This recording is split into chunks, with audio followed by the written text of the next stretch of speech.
Hello, everyone. Thank you for coming out today. Good morning, good afternoon, or good evening, wherever you are.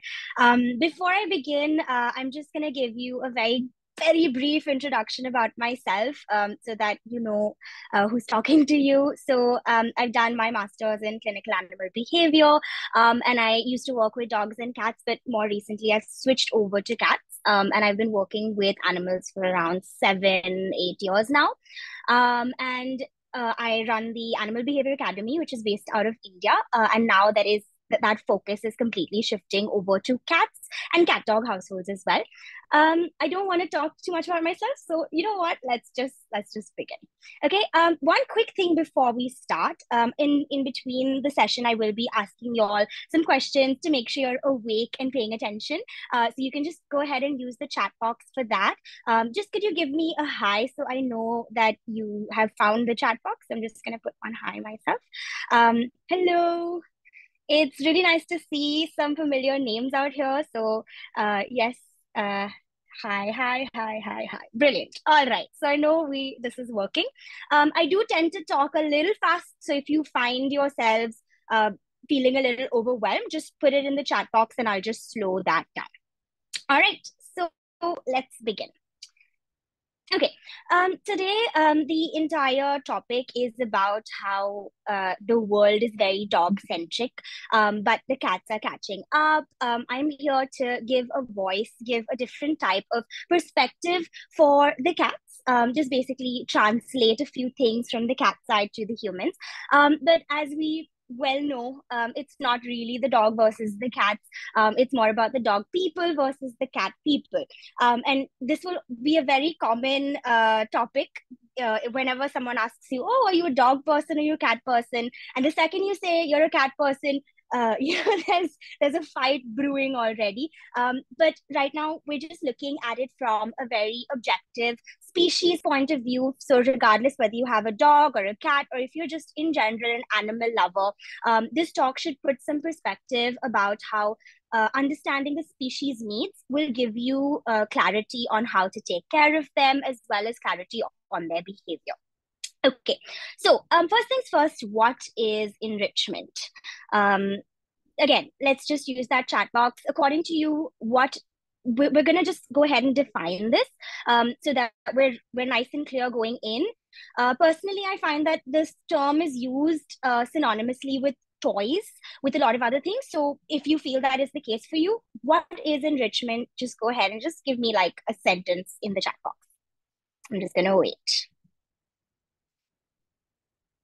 Fun, entertainment, mental stimulation. All right.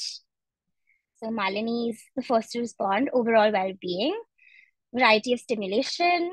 Very nice. Stimulation, attention. Okay, so it's already interesting that in the first few comments, there's like a lot of words being used about what enrichment means to you.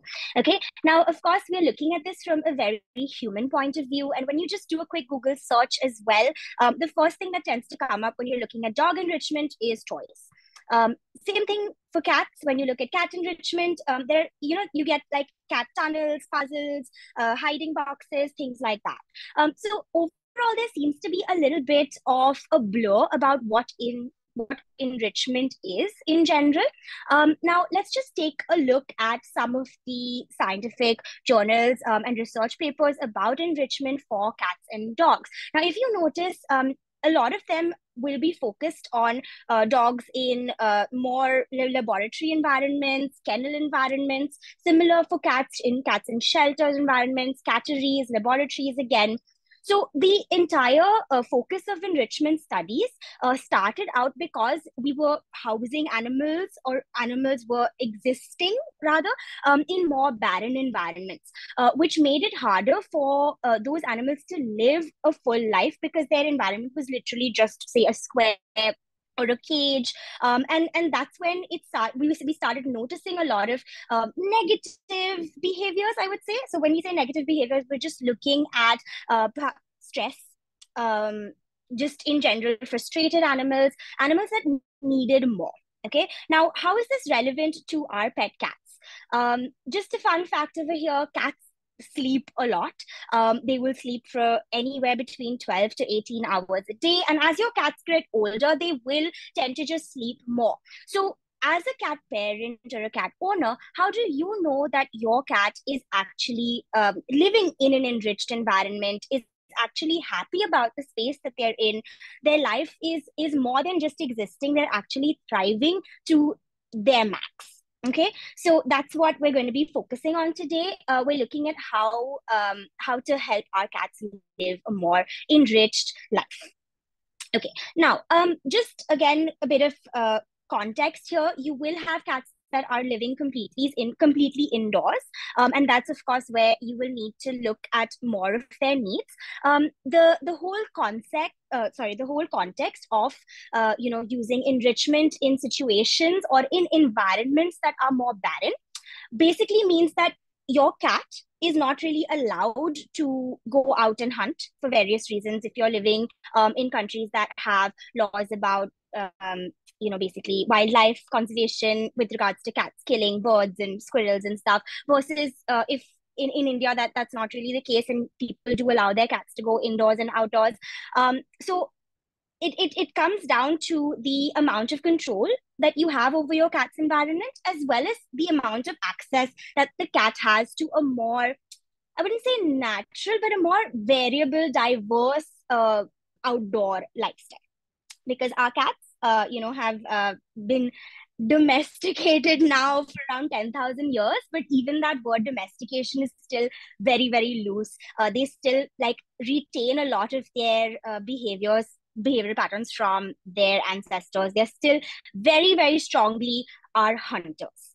Okay, now another question for you guys: is this enrichment? Okay, so we just got a little rock and we've got a plant. So would you consider this object enrichment?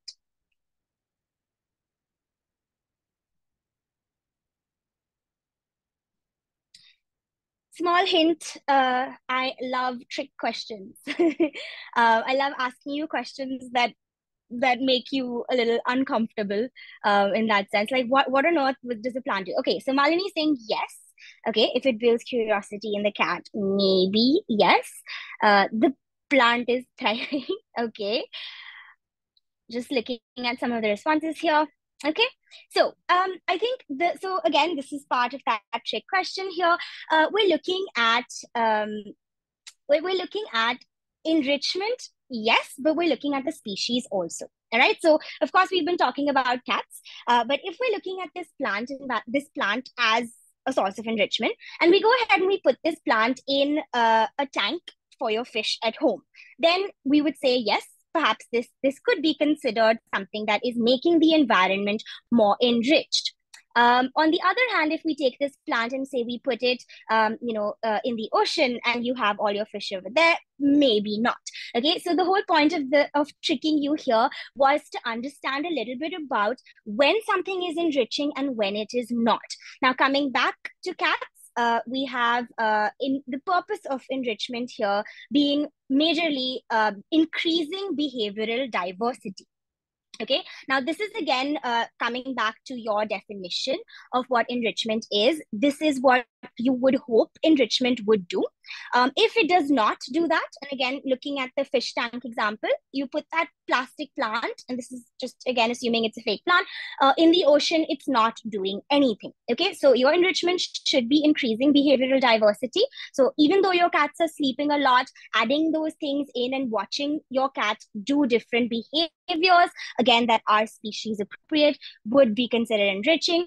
Reducing abnormal behaviors. So again, targeting specific behavioral issues, and we'll come to that in a second. And you have allowing the increase of species-specific behaviors. You're hunting, you're climbing, you're hiding.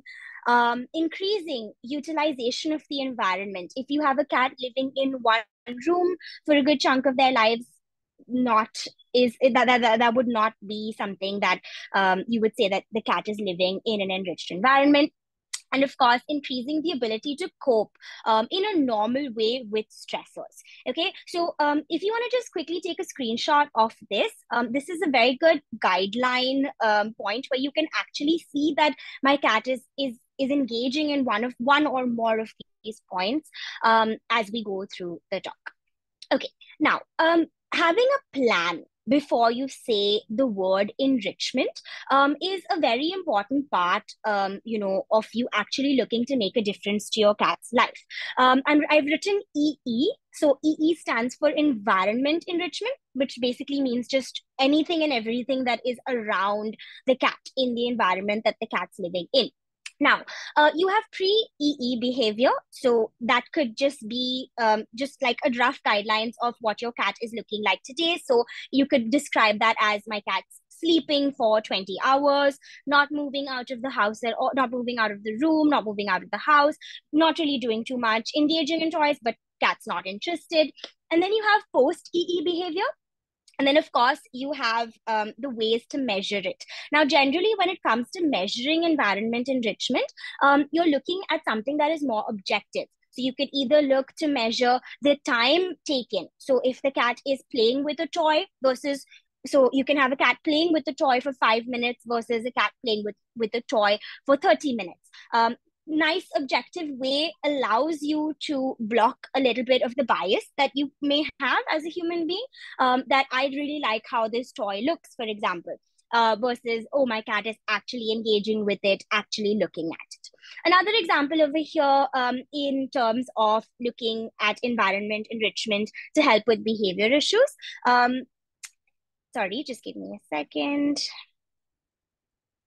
So when I get that animation right. So if you have firecrackers, okay, so we just celebrated Diwali here in India, and you had the firecrackers and you noticed the behavior of your cat running, shivering, hiding themselves like under tables and couches. And then you add in environment enrichment of, say, a hiding box. And this is just an example of one of the things that you could do. And you measure it in terms of the time taken for your cat to recover.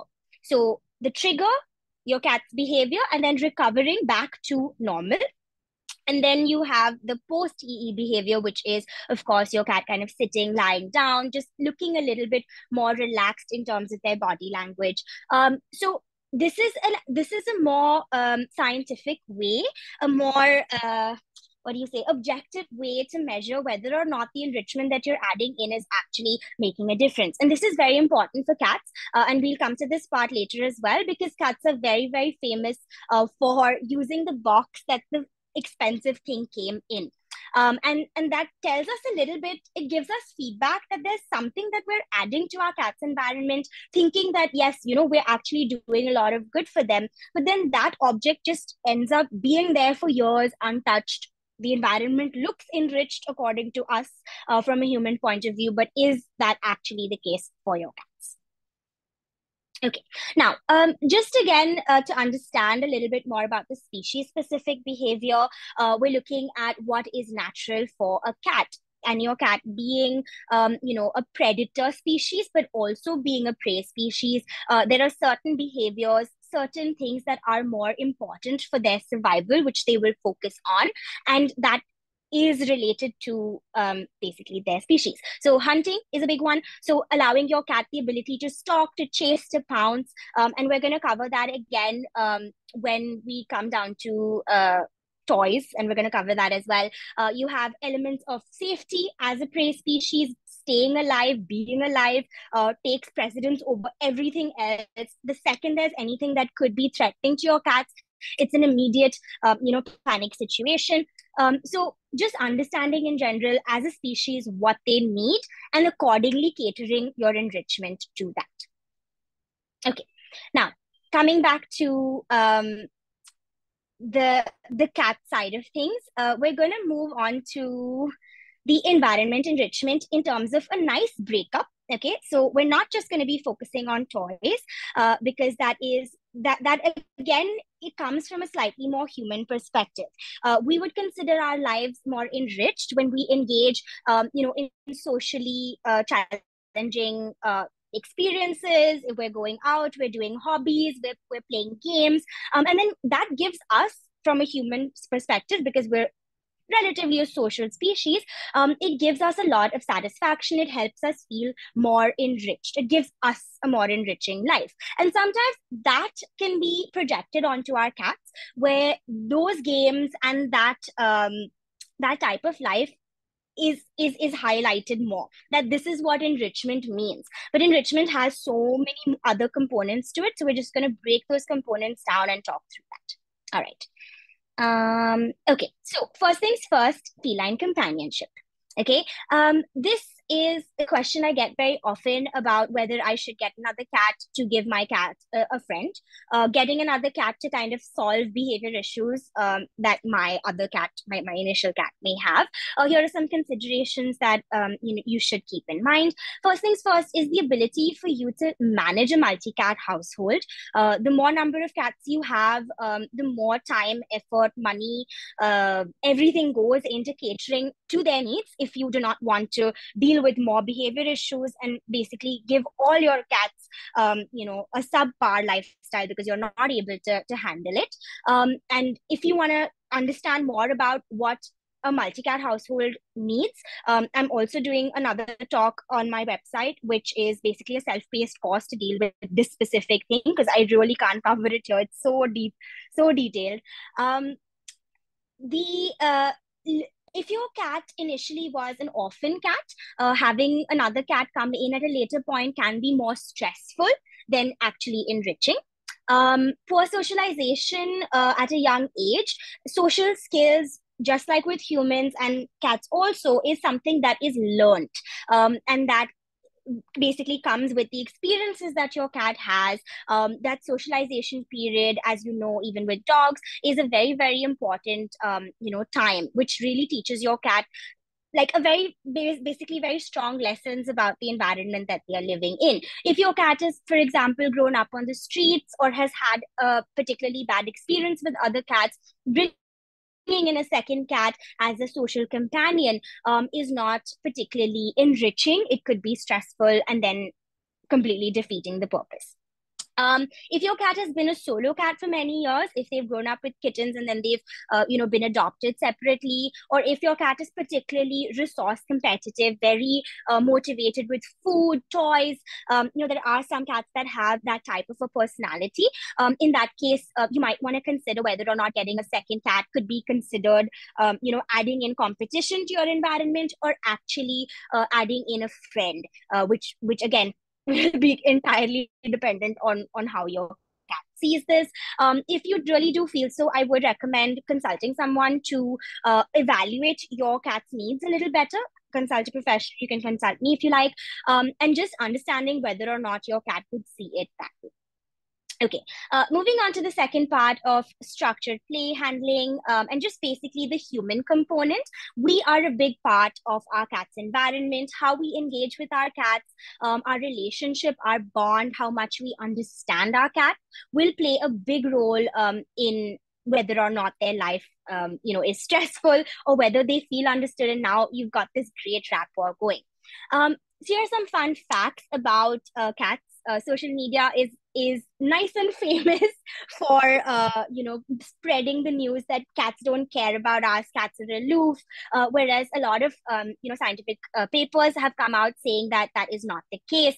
Cats are actually very good at reading emotions, reading human emotions, figuring out your voice, whether it's a positive thing or like you've got a bit of a negative tone going on, as well as your facial expressions. Cats do recognize their own names, even if it doesn't feel like that on some days. So overall, the way that you talk to your cats plays a big role, in how maybe relaxed they're feeling, how happy they're feeling, because it makes a difference and they can tell.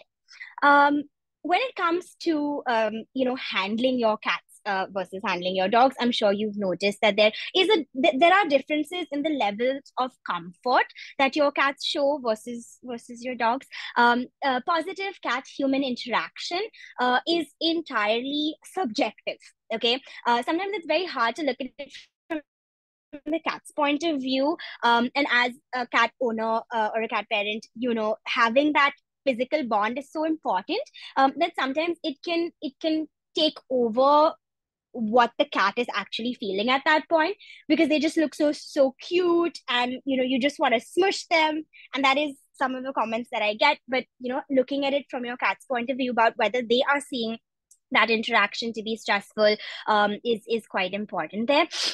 So asking yourself about whether your cat would agree that, our bond is in fact strong, or is your cat hissing at you every day or particularly avoiding you, and basically what you can do about it. So in order to make your experience with your cat, or rather specifically contact with your cat, more positive, there are a few things that you can do. Generally, so if I get a client that tells me that, okay, I just want to bond with my cat, I try to go and pet my cat pushes me away, walks away, scratches me. I ask for a 3-day period where you have to actually ignore your cat. And what comes out of it in most cases is your cat gets a bit of a break and starts to realize that they actually like you. Now, this comes because the contact is not forced. The cat actually gets a break where that physical contact is something that can be craved. And don't be disappointed if 3 days is not enough for your cat to feel this way. If you've been going through months and even years of basically negative contact, allowing your cat to actually initiate that handling is quite an important part, to make sure that the contact seems positive. Also, ending that interaction yourself, it's going to be hard in the start, trust me, but you will actually see your cat coming to you more because they've not been pushed to their limits. Early socialization is also very, very important about positive experiences for touch, specifically in certain areas that a lot of cats are not very comfortable with being touched in. Early socialization can really help with that. Now, with regards to what science has found in terms of areas that cats definitely enjoy versus don't enjoy to be touched in, you have the head region over here, the chin, that cats will really respond positively to. This is again mainly because the area over here and here are glands, pheromone glands that secrete certain smells that allow the cat to feel more comfortable in their environment. And when you are petting your cat in those areas as well, and it's your cat is considering it to be positive, they are putting their smell on you. However, touching the cat near their flank, so that it's the base of the tail and the belly of the cat is not really seen very positively. However, again, this is something that can be addressed early on in your cat's life by giving them positive experiences, and just overall, I think being more patient with what areas your cat likes to be stroked in versus the ones that they don't. And finally, using that feedback and on some level having that acceptance that, okay, maybe my cat really does not like this area and I really need to give them a bit more time. So just to give you a bit of a bit of a video context over here, when I'm touching this cat around his belly, he's really not liking it, and there's a lot of tail swishing, and if you notice, the head kind of darted in my direction. So you want to look at your cat's body language for this, really understand your cats. If you have more than one cat at home, you know how varied their personality is, how intricate their likes and dislikes are. So this cat over here, just to give you a little context, loves carrots. For some strange reason, the cat is just obsessed with carrots. And I'm just going to play this video again. When I'm touching the cat on the belly, the tail's swishing a lot more. But the second I switch over to the head, which I know this cat really likes, that tail calms down almost instantly. So your cats are talking to you very actively. This cat, however, is a lot more patient. Some cats wouldn't hesitate to just really teach you a lesson and teach you what the boundaries are. But try not to push that in an attempt to teach the cat that it's okay to do this, because it's just working in the opposite direction. Okay, I'll be doing a talk tomorrow as well about cat body language, so you're free to attend that, and it will be a self-paced course on my website later. Now, when it comes to training your cat, and this is a particularly interesting section. I do get this a lot, where people say that I don't train my cat. My cat is a free creature. It's cruel to train, your cat. But on the other hand, let's just take a step back about that word train. Okay, now this is again a very highlighted comparison with your dogs and your cats. Some people also believe that cats are incapable of being trained, but I bet that the cats don't think so, and I'm sure that the cats also are training their humans very actively with no problem. So let's just take a step back and understand what does it mean to train. Okay, now I'm going to be hosting a giveaway right now where I'm giving you guys an iPhone 15. So why don't you go ahead and answer in the chat box, what is training? Okay, now before you, actually, yeah, now is a good time to type down your answers. Okay, so the first response will win the phone. I'm gonna wait, and I do hope people have not fallen asleep.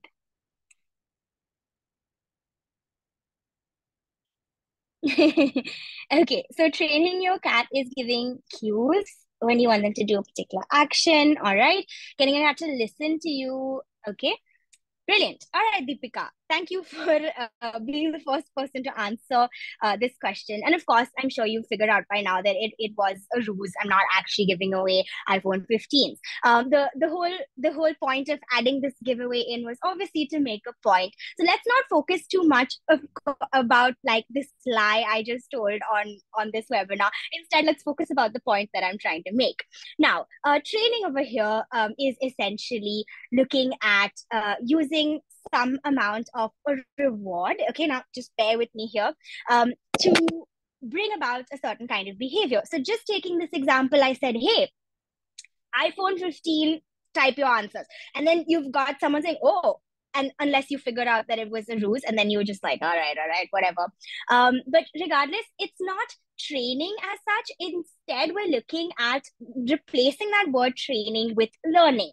So now if you say, however, that, okay, my cat is incapable of learning, that doesn't make sense, because every creature on this planet needs to learn in order to stay alive. Okay, so however, the difference when you think of training a dog, there's that word that obedience comes in. Some of you have also put it in the chat, that you're getting your cat to listen to what you ask them to do. Okay, you might be disappointed with that, but who knows, let's see. Training is giving the cat cues. This also taps in a little bit into our human, I wouldn't say it's a need, but it's our human want or desire or behavior to try and control the situation a little bit, where we want our cat to do this, we want our dog to do that. Whereas when you flip it and you say, okay, my dog is learning, my cat is learning, that gives you a step back where you're actually looking to, apply your learning theory here, really understand what it takes for your cat to learn, rather than getting your cat or getting your dog to do what you want them to do. Okay, so I hope that distinction is clear. I'm just going to read a couple of these answers over here. Enforcing positive reinforcement to certain cues. Training is a way of teaching your pets to do, teaching, learning, creating a mutually respectful interaction. I love that. An environment, yes, modifying their behavior, reinforcement. Yes. So all of you've got these words really clear that, okay, I'm using positive reinforcement. But in terms of like your cat training, how can that be used to the best of its ability to allow your cat to have a more enriched environment? Okay, now to give you an example of some of the training that we've done with cats, or rather how this cat has learned something new about their environment. So this cat was having an issue, rather the owner was having an issue with the cat jumping and pouncing on her hands while she was cooking.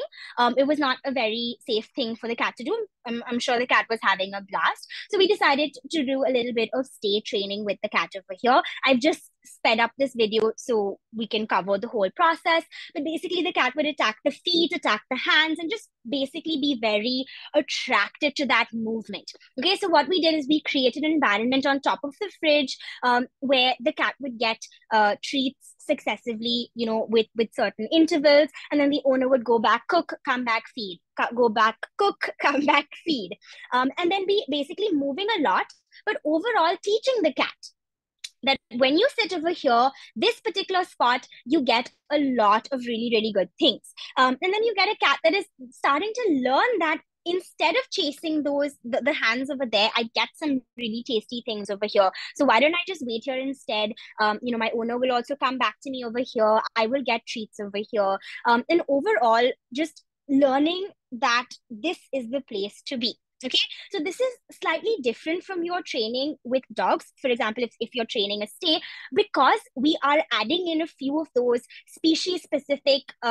knowledge rather here. So you have a height that gives your cat that sense of security as well, gives them a good vantage point where they can look at everything that's happening in the kitchen instead of having to run after it, or rather be very actively involved. We're also using a nice soft pillow here that the cat has been spending a lot of time on, so adding in that smell aspect as well, and comfort. And of course, like your treats kind of coming in continuously over there. You get a nice full cat. He started grooming himself and he just fell asleep. Yeah. So overall, we're just using our training to give our cat a more enriched lifestyle where they are not getting involved in it. The owner's not troubled.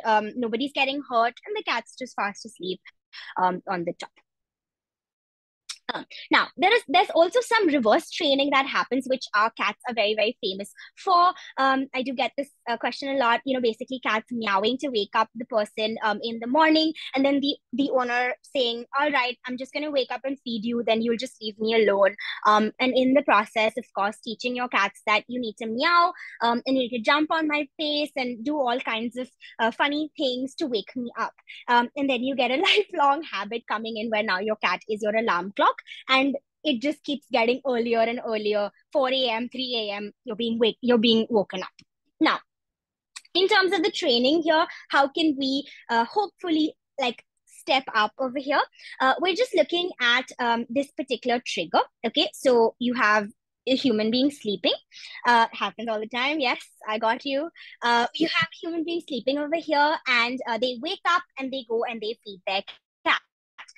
Now, I'm sure you are aware of these two terms in the training learning world: associative learning and, of course, operant conditioning or operant learning.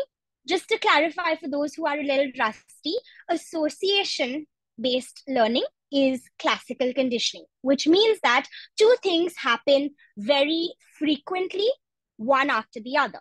Okay, so you have the owner waking up and the cat being fed, the owner waking up and the cat being fed, the owner waking up and the cat being fed.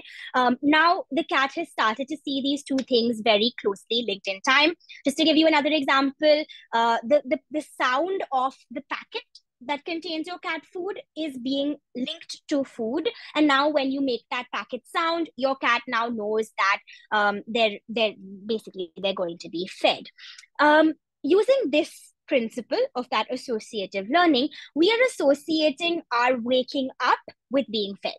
Okay, now that your cat learns that and basically will engage in behaviors that bring about that waking up learning. And therefore you get a cat that is now trained their human to wake up and feed them the first thing in the morning. However, if we want to take this, basically take a step back from this, we add in another behavior in between that now becomes the thing that is linked with being fed. Okay, so for example, you could have a cup of coffee. It could be anything. You could go to the bathroom, you could go stand in your balcony for a bit. But the point is that now that trigger becomes predictive of it. So even if you are waking up, your cat knows that I'm not going to be fed just yet. Now, if your cat has already successfully trained you into waking up and feeding them, you will go through something called an extinction burst, which basically means that your cat will start to be more intense with their meowing behavior or whatever they are doing to wake you up, because now you are not responding. So the behavior gets intensified. However, a few tips for this: you can feed your cat very, very late in the night in a nice heavy wet food meal, closing the blinds so that the room stays much, much darker. And that the sun rising is not bringing about that increase in activity levels. Here are a few things that you can do, and of course, being very consistent on your end that I'm not going to wake up, I'm not going to move and you will not get fed when I wake up. Sometimes you will also notice that cats are very good at waking up certain people because they know that they will respond. I've had cases where multiple people have been, say, sharing a flat, they've been flatmates, and the cat knows that this person responds to me knocking off their specs. This person responds to me pulling out the tissues. So based on who the cat wants to wake up, they will literally engage in different behaviors. And that's how smart your cats are in terms of human training. They've got it down. Okay, so it helps to be hopefully one step ahead. So here are some free resources, for your cat training that will be really helpful. Cat School on YouTube gives some really good detailed videos on that. This is basically looking at clicker training. I find that to be a little bit more helpful than using verbal marker cues. Don't ask me why just yet. Maybe I might, figure this out at some other point. But just off the top of my head, it just seems like that particular, like human beings are kind of talking a lot all the time. So unless your verbal marker is so strong and you don't use it in other situations at all, I find that the sound particularly is more helpful. If you would like to use a verbal cue, I would suggest using something a little bit more random, like potato, for example. Instead of teaching your cat that, okay, I'm just going to say good boy or good girl in other instances, it just allows things to be a lot clearer. Another bigger distinction here is with your cats is you can't hold your cat's collar. You can't move your hands too quickly in front of your cat if you don't want to get swiped. Sometimes even the mode of delivering your food needs to be thought out a bit more based on your cat, because some cats will extend their paw to grab the food based on how hungry they are. Also, with your training your cats, you need to make sure that your environment is nice and quiet, low distractions, or else that feeling of not being safe comes in, and then your cat's not paying attention to anything that you have to say. And of course, keeping your sessions nice and short, because cats do get full faster. Their bellies are really tiny. Once they're full, they're going to start grooming, and then it's like, goodbye, I'm going to take a nap. Okay, so these are just a few things to keep in mind there. Now, moving on. Yes. So in general, you need to look at what motivates your cat, whether it's food or play. Sometimes it could be affection as well. There are a lot of cats that are outdoors that don't really get a lot of human cat interaction, and they really value that scratch on the head. So accordingly, like, training, or rather teaching your cat with non-food items, it comes down to how well you can divide that reward into multiple sessions. Personally, I would look at what you're trying to train your cat to do and look for other ways that would basically allow your cat to feel more motivated. What does your cat want? Answering that question. Of course, cats, they do need to eat at some point. So making sure that your cat is not being free fed allows you to kind of control that a little bit better. And just having a lot of multiple sessions through the day, trying out various foods that your cat may like. Sometimes people use broth instead of food, so it's using like water or something else. I think right now it just comes down to Aditi looking at what your cat really really likes. Once we even trained this cat just using pieces of carrots because he liked to really rub himself, the cat that we were talking about earlier. Okay, so just getting to know your cat, you can just DM me later and I'll help you out with that. Okay, now interspecies. So this is just an example of, a cat and a dog that get along really well and just are basically playing with each other. This is definitely this is definitely more rare, because when it comes to introducing two species that are essentially predator and prey species, you will get a lot more obstacles along the way. So you will need to make sure that they are introduced at a younger age. Their interactions are positive. You have a lot more control over the environment so that it's nice and safe for them. But overall, if your situation in your interspecies household, and this is again in with the context of making it more enriching, you need to make sure that it's not stressing it out, because this can happen very very easily in this situation. Okay. Now we're looking at the next part is adding in toys. So this is again a very easy, cost-effective way, I'd say, to add in things to enrich your cat's environment. Cats do get bored fast, and if you're a cat parent, you know this. Here are some hacks to just encourage a little bit of that play. Making sure, this is one of the biggest mistakes that I see people make, which is quite interesting as to why this is the case. But basically, like moving the toy in front of the cat's face. And then you get the cat swatting it away, either out of like annoyance that this is happening, or just in general chasing that movement, as opposed to actually using the toy to engage in a more hunting based activity. So first things first, making sure that the toy runs away, and not towards the cat. Choosing toys that are also very closely mimicking actual prey will be helpful. Sometimes cats have a preference for feathers over furry items, over small little insect-like things. So knowing what your cat likes is very important. Don't leave your toys lying around, rotate them. Sometimes I find it helpful to store your toys in different places. So you can store them in your cupboard. You could store it in different cupboards, your clothes cupboard, another cupboard, storing it in a different bag altogether that smells different. Sometimes this can be it can change the experience for them. Making sure that you are aware of the texture preferences that your cat has. Some cats will only play with cardboard or will get very excited with cardboard. So then for you to go ahead and buy a feather toy that just looks pretty and that's been marketed to you well doesn't make sense, and you're not really going to succeed. Having a lot of DIY toys on hand, because once your cat's done with it, you can just throw it out, is also particularly helpful. If your cat is a little shy or a little bit more anxious, I would say, you want to pick toys that are smaller, less intimidating, to really build that confidence before you move on to larger toys, if at all. Um, Now, when it comes to adding in food puzzles as a toy, you have a few things that you should keep in mind, and we're going to talk about that in a second. If your cat is an older cat and has never ever played with food puzzles, you want to adopt the strategies that a lot of mobile games seem to have mastered. Is basically making it really, really easy in the start, building up that confidence. For example, Angry Birds or Candy Crush, you think you're acing it, you've got the game, you've been getting all these ding, ding, dings, all these points, and you think you're amazing. But then you reach level 5 or 10 or 100 or whatever, and now it actually gets hard. So instead of quitting right away, you actually try more because you've succeeded, and you've basically done really well, and that's built your confidence in order for you to put in more effort to try this out. A hungry cat is a must.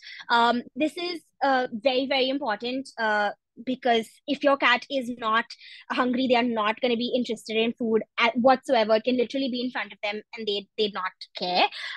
If your cat is being free fed, this is a very big factor. So you won't probably be able to play with food puzzles, because your cats have figured out, and there's research about this as well, that why should I work for it if I'm getting it for free? And that's genius. But the cats have figured that out. In terms of puzzles, the very word puzzle means that it needs to be challenging enough where your cat actually has to figure things out. So if giving them the same thing every day, and this is normally an issue that I find with store-bought puzzles as well, is that your cat starts to find it very easy to do, and they might just get a little bored because they know they have to do the same thing again and again. So there are definitely ways that you can change the orientation of the puzzle, add in a little bit of complexity, switch out the puzzle, don't bring it out for some time, and give them some DIY puzzles instead. So here are just some basic puzzles. To increase the complexity, you can hang the puzzles versus having them on the floor. Making the puzzles easier or harder comes down to the number of holes in them, how much food is being stored in it, where you are hanging it. Are you hanging it on a cupboard or just in the middle of something where your cat does not have a lot of support to climb up to it? Again, using that same concept that a cat would need to perhaps climb a tree and find a nest in order to maybe take the eggs from there, or take the bird, just again, an example there, versus a cat kind of having to pull something out of an object that looks like a hole, and this is again just some very basic DIY puzzles that you can start out with. It mainly comes down to the skill, or rather the mode in which your cat gets the food. So in this case, your cat is using their paw and using their nose to kind of head butt it and basically get the puzzle out. Get the food out. And you notice that once the cat does that behavior, she's looking around for like, okay, where did the treat fall down? So your cat knows that this behavior is encouraging to basically, which results in the food falling out. And then that skill is something that you can build on. So instead of just using a simple paw thing, you can add in an obstacle of a toy and then the food. So your cat will have to pull out the toy and then push it over, and then basically increasing that behavioral diversity and complexity. Okay.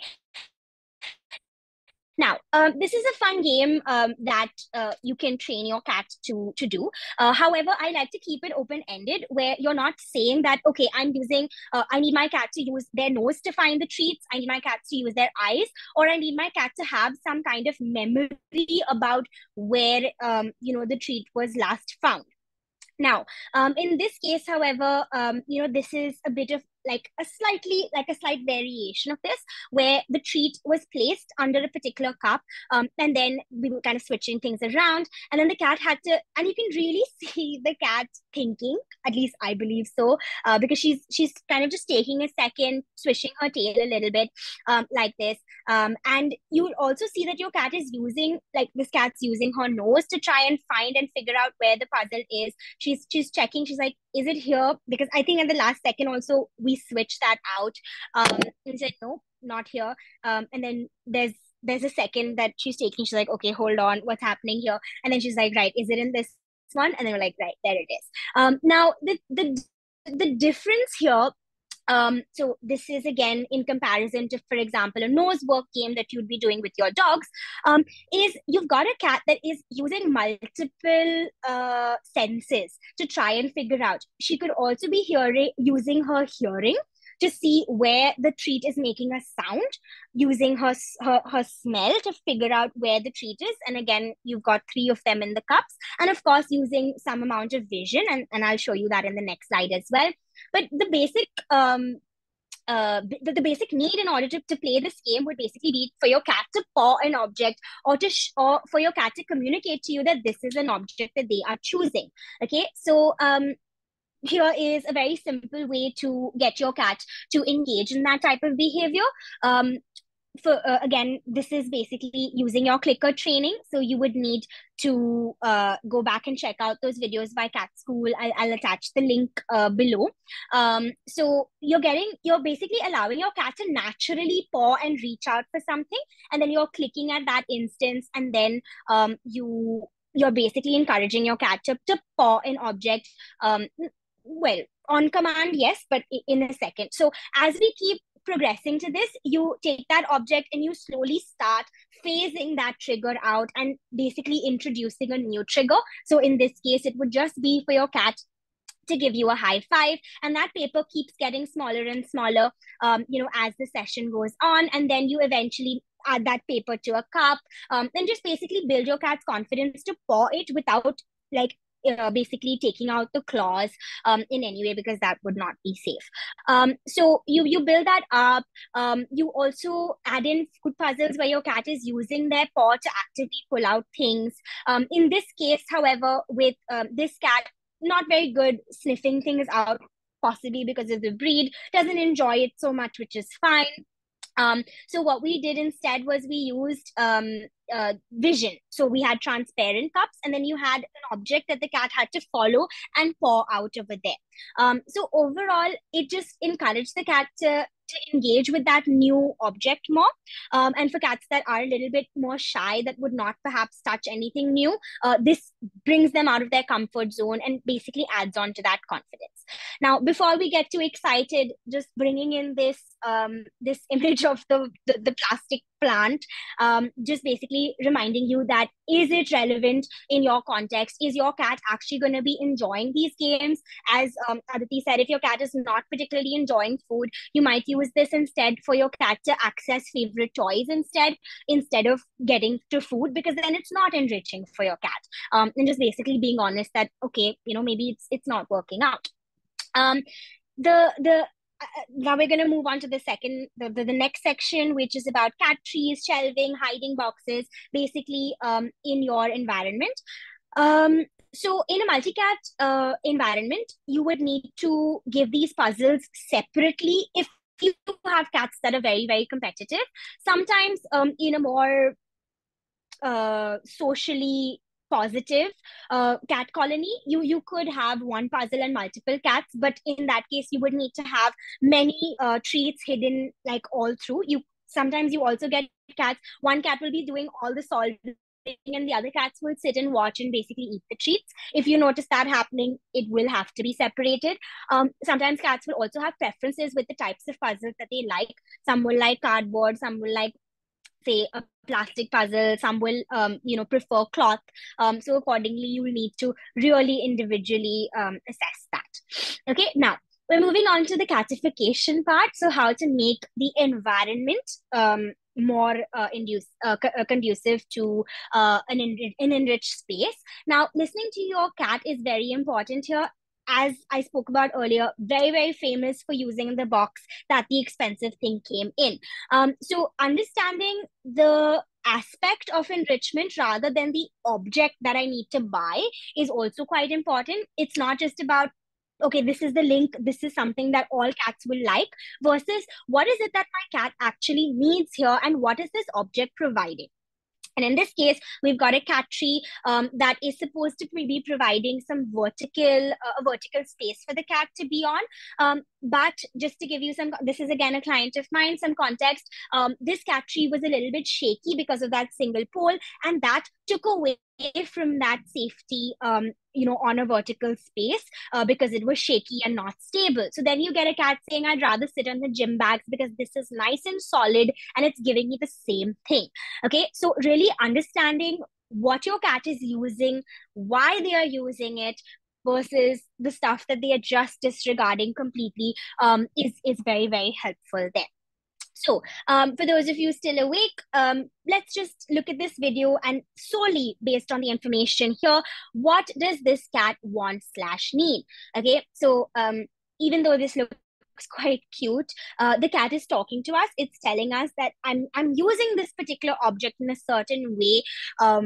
What do I need? Okay, so anyone willing to venture a guess? Height. Very simple. Yeah. Okay. So the cat, yes, exactly. All of you are spot on. The cat is on a height and kind of balancing a little bit over there. And then we just got some shells involved at a later point, and the cat was very happy to, be over there and just play with the toys and just do his thing.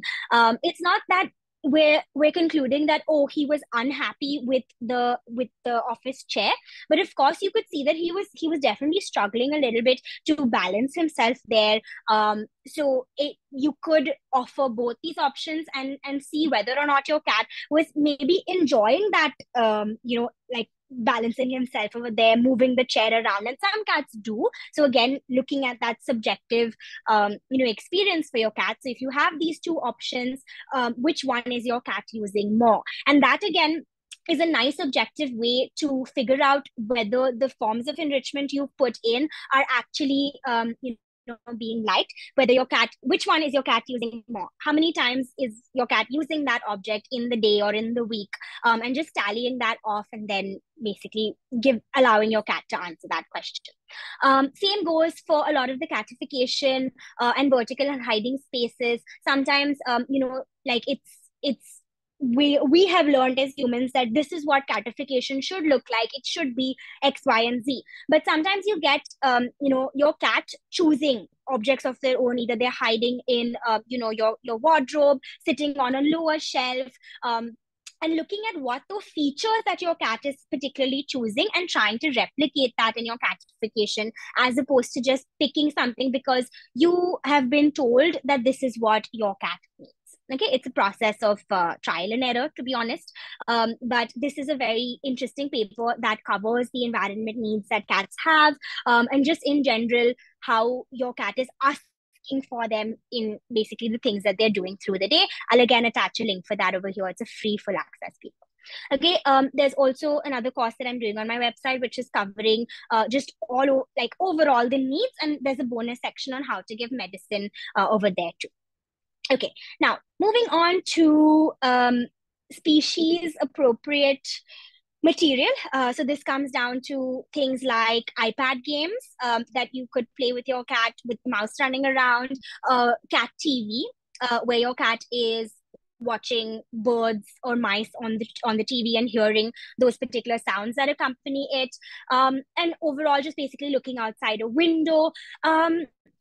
To answer the question about whether or not this is safe, okay, not okay, we come down to again that understanding of the species need as to what need are you catering to here. So a lot of the cat TV, the looking outside of a window in general will be particularly attractive to your cats because it taps into that hunting aspect. So keeping in mind that hunting cycle, a lot of times what happens is the cat is able to stalk, chase, pounce perhaps, but is not really able to catch the object that they are looking at. And this also goes for cats looking out of the window. So what you need to do as a cat parent, as a cat owner, is allow your cat to actually complete that cycle so that it does not result in your cat feeling frustrated that they can see the prey, but they can't really do anything about it. So making sure that you maybe toss in a toy at the end, keeping your sessions relatively shorter, and also very subjectively looking at whether your cat is getting frustrated or not. How you would assess frustration here is if your cat is not really able to settle down after watching these videos. If your cat is now redirecting a certain amount of aggression onto you or onto cats in the environment, if you're living in a multi-cat environment, just overall, if you're noticing something different happening after your cat is watching these. Some cats are not able to handle that level of frustration. Some cats are okay with it. You really need to look at what your cat needs, but overall allowing them to complete that, get a nice meal, and then just basically being done with it. Okay, and then finally, we're moving on to the smell part, which is your catnip, or you could also be considering something like silver wine, which basically, so overall, it is not addictive. It is commonly considered, or rather there's a myth going around that it's a drug of sorts and the cats are getting addicted to it, and well, that's not the case. Let me just tell you. So catnip and silver wine, basically this is a fun fact about it, that once that the leaves or the branches of it kind of get crushed, it causes a release of an iridoid component, which basically allows your cats to repel mosquitoes and insects. So it has some kind of function, and this is something that we found out also very recently.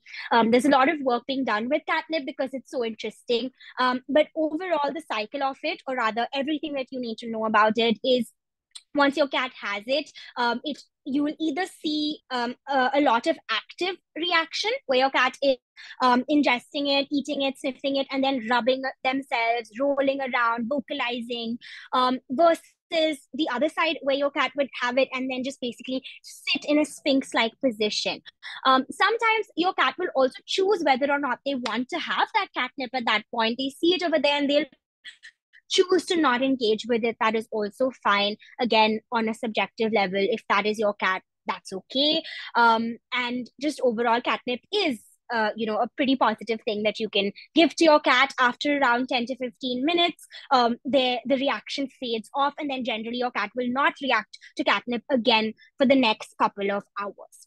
Okay, so accordingly, giving your catnip. You can also make catnip tea, which is again quite popular, where you're basically boiling the catnip. Sometimes humans will also consume catnip, but that's really up to you. We're not here to talk about that. All right. So we have reached the end of a very broad area of different aspects of your cat's life that would either be considered enriching, which would mean that it would provide some value.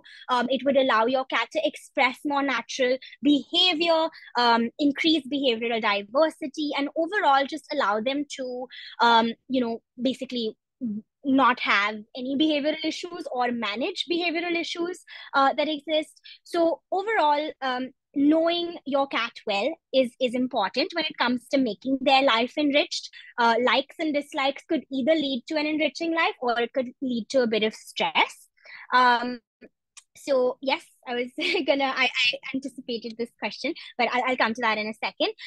But it's I think more important from a human perspective to be able to let go of something that you thought would be enriching, but now your cat is not doesn't really care too much about, and understanding the components of why this might be enriching and why your cat is particularly rejecting this and playing with a piece of leaf instead, why your cat is playing with a leaf instead of this expensive toy you've bought. Okay, any questions? Okay, so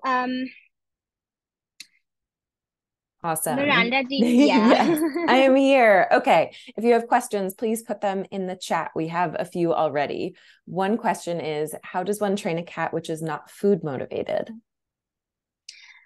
So I think we addressed this through the course of the talk. So if the person who's asked that, if you have any further questions about that, then I can address that. Perfect. Okay. How does one play out these puzzles in a multi-cat environment? Yep, this one was also addressed through the course. Perfect. The talk. Yeah, no problem. Okay, so would you suggest walking cats outside on a leash, especially knowing how liquid they are? Yes. Okay. So, walking cats. I was gonna include this, but I wasn't sure.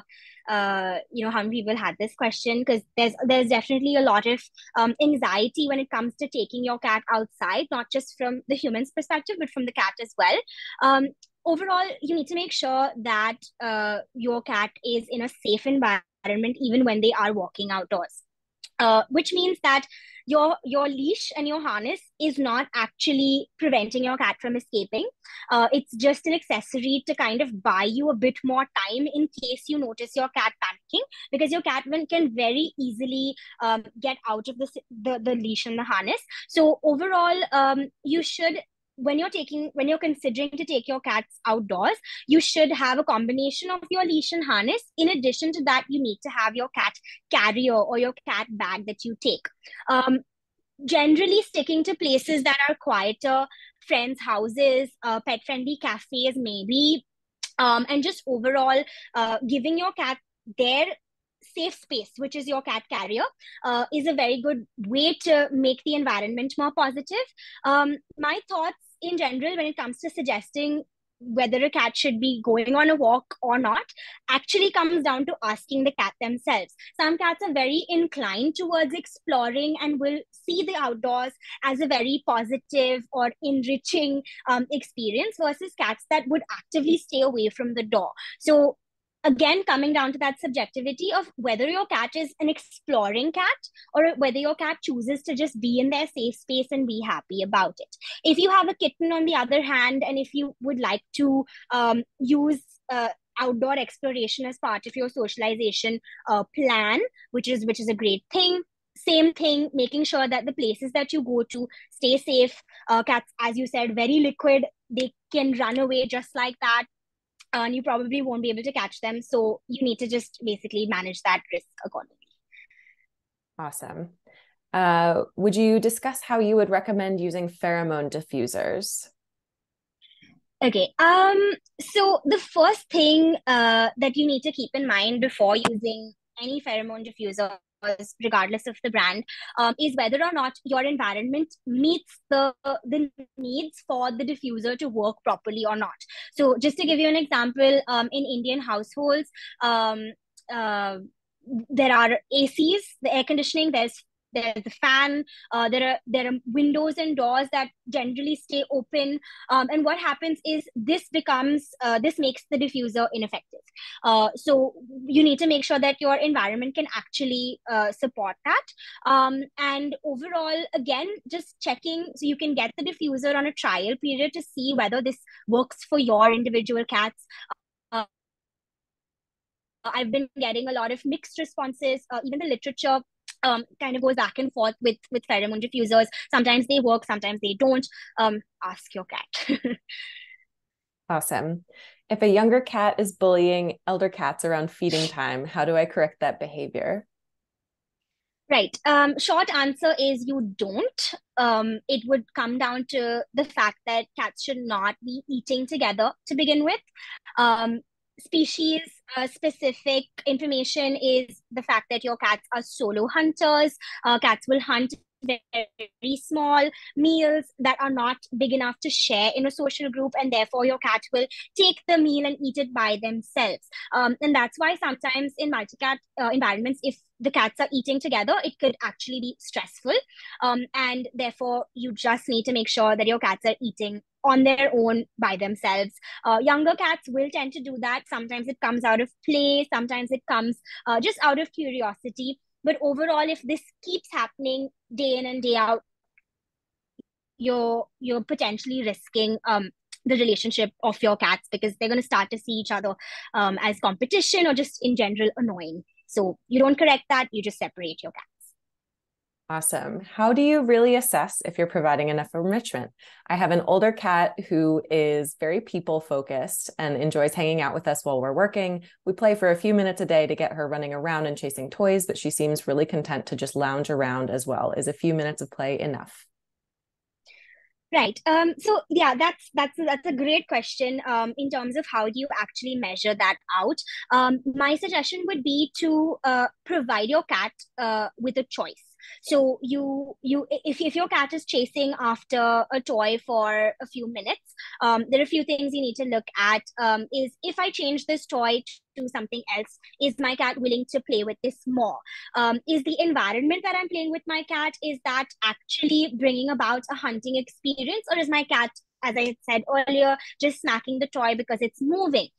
So if I give my cat a box to hide in and then I have this toy, is it now that my cat is playing for 20 minutes instead of 5 minutes? So more than anything else, if you're looking at the component of play in terms of that enrichment, giving your cat multiple choices, and then seeing the time duration, which is your objective measure, to see whether or not my cat is willing to engage with this more. As you also mentioned, your cat is very people oriented and enjoys hanging out with you.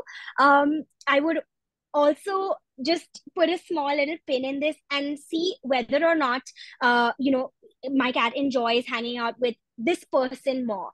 Try to really divide that further, so that you understand your cat more. Is it that my cat likes to hang around with us when we're in a group? Is it that my cat is hanging out with this specific person? Is it in this specific room? Is it that this room that we all hang out in happens to have my cat tree also right there? So I'd actually question, which element of that person cat dynamic your cat is actually enjoying, and then just kind of dive deep further into that. Wonderful. Someone asked, can a cat be kept enriched and happy in a single room? Well, yeah, I think this is a multi-layered answer.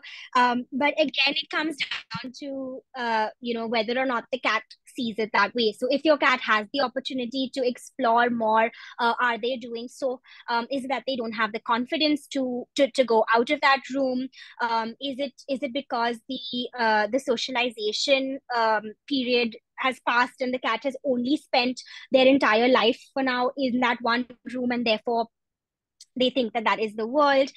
So what I do is I would look at your cat's specific needs. So going back to the paper about environment, the environment requirements for a happy cat, and I'll add the link. I'll give it to Miranda. She can just add it in there. Ticking that off and seeing whether your cat needs are being met on those levels. And again, Malini, we'll need to talk later about, just in general understanding why your cat's in that particular room. If there are risks or concerns that, supersede this, it's definitely a more complicated question slash answer. Yeah. And this one may be more of a vet question, but do you have any suggestions on ways to control the diet of a cat who maybe needs to lose some weight, but gets aggressive if he isn't fed 3 times a day?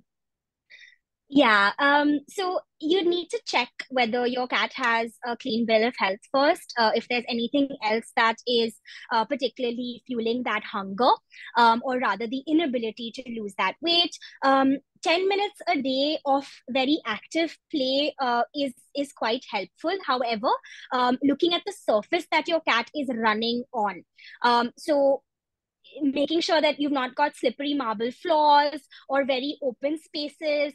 You want to really get your cat climbing just a little bit, running just a little bit more after something.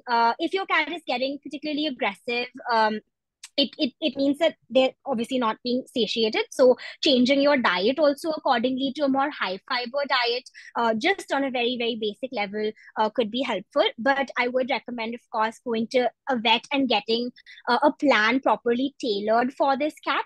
But yes, changing a few things in the environment to allow more exercise to happen naturally, even if that is for your cat to say climb a few steps to reach his food bowl.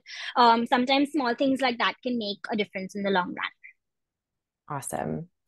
Okay, one cat will not engage in play if the other 2 cats are around. Is there anything that could be done to address this? Yes. So this is again a very classic example of how our cats are trying to tell us something. Again, coming down to that species specific behavior here, cats hunt solo. They eat solo. And when you're put in a multi-cat environment with more competition over there, you will get a cat holding back. And that just basically means that your cat needs to be played separately. This is very, very common. You'll either get a fight breaking out in the middle of your play session. What you're essentially doing is you're having one toy and 3 cats, or one toy and 2 cats. Even if you have 2 toys, one on your left hand, one on your right hand, you're still getting a cat that is not fully able to focus on the prey because there's another object that's moving in the background over there, and there's attention going over there. So it's more complicated to try and get 2 cats to play appropriately. And again, just from a mindset, like just from a human perspective, I want you to switch out the word play for hunt.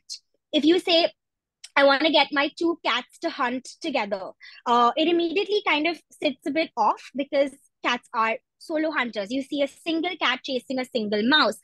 It's not a form of social play to hunt together. It's just not natural.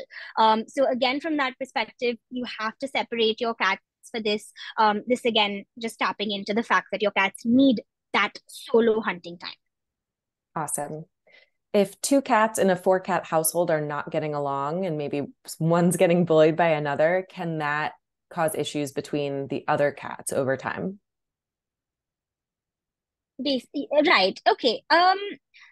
So if they're not getting along, so if there's a lot of bullying going on, in most situations the bullying will be around specific resources. You will notice like hotspots in your house where fights will happen more often. So it could be like in a corridor leading to the toilet that has the litter box, or it could be on the windowsill where the cats will be looking out at the birds.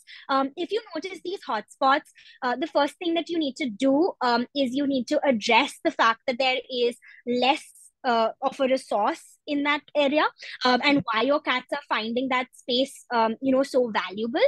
So again, just coming down to that environment needs paper by Sarah Ellis, I'll again just add that in. Just making sure you're ticking that off, spreading out your resources.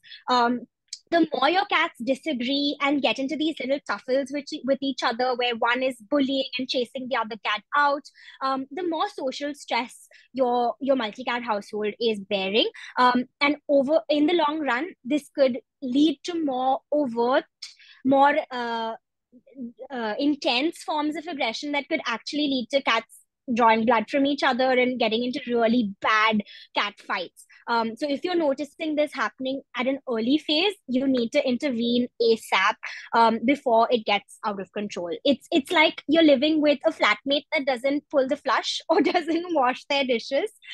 It gets increasingly annoying over time, and it could just explode one day. So yeah. Yep. Is there a risk of a cat becoming overly treat motivated if you use them as part of their training?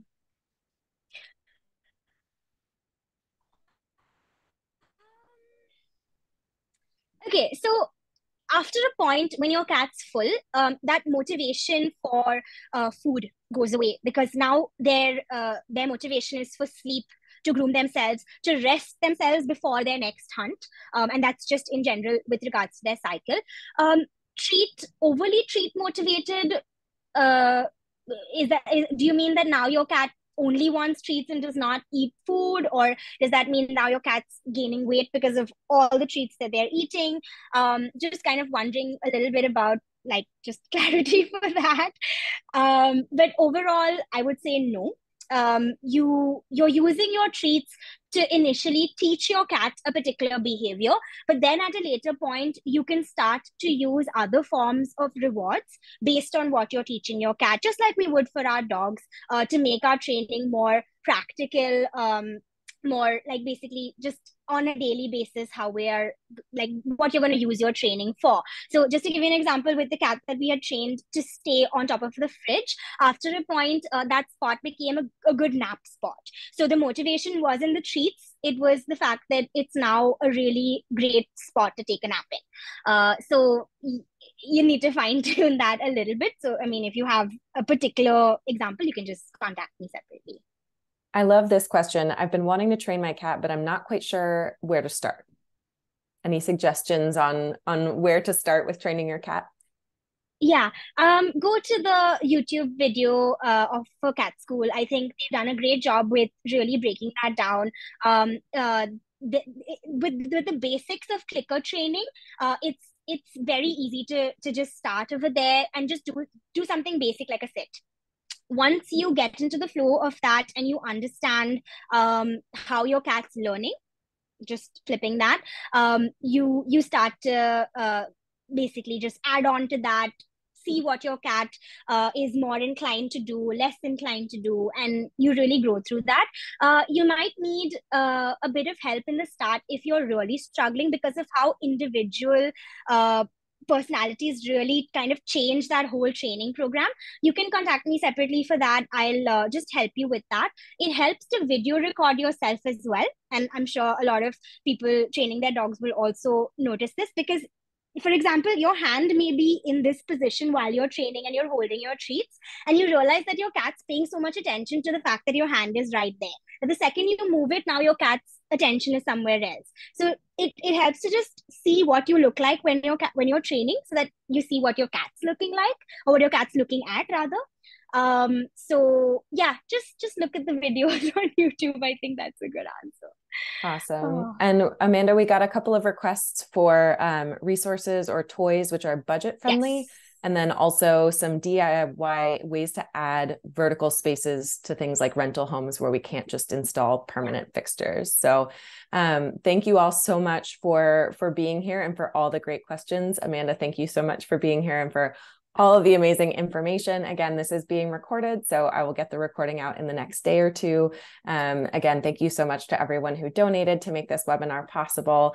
If you're interested in donating, we are a 501c3 nonprofit organization. We've got great t-shirts and things like that that you can support as well. Our next upcoming webinars are about resource guarding in dogs, and also about the lessons we can learn from zoo animals and other captive animals in training our own pets. So thank you all so much for being out here. We really appreciate it. And thank you to Amanda and everyone in India joining us on a Saturday night. We appreciate you, and we'll see you soon. Have a good one. Thank you. Bye. Bye.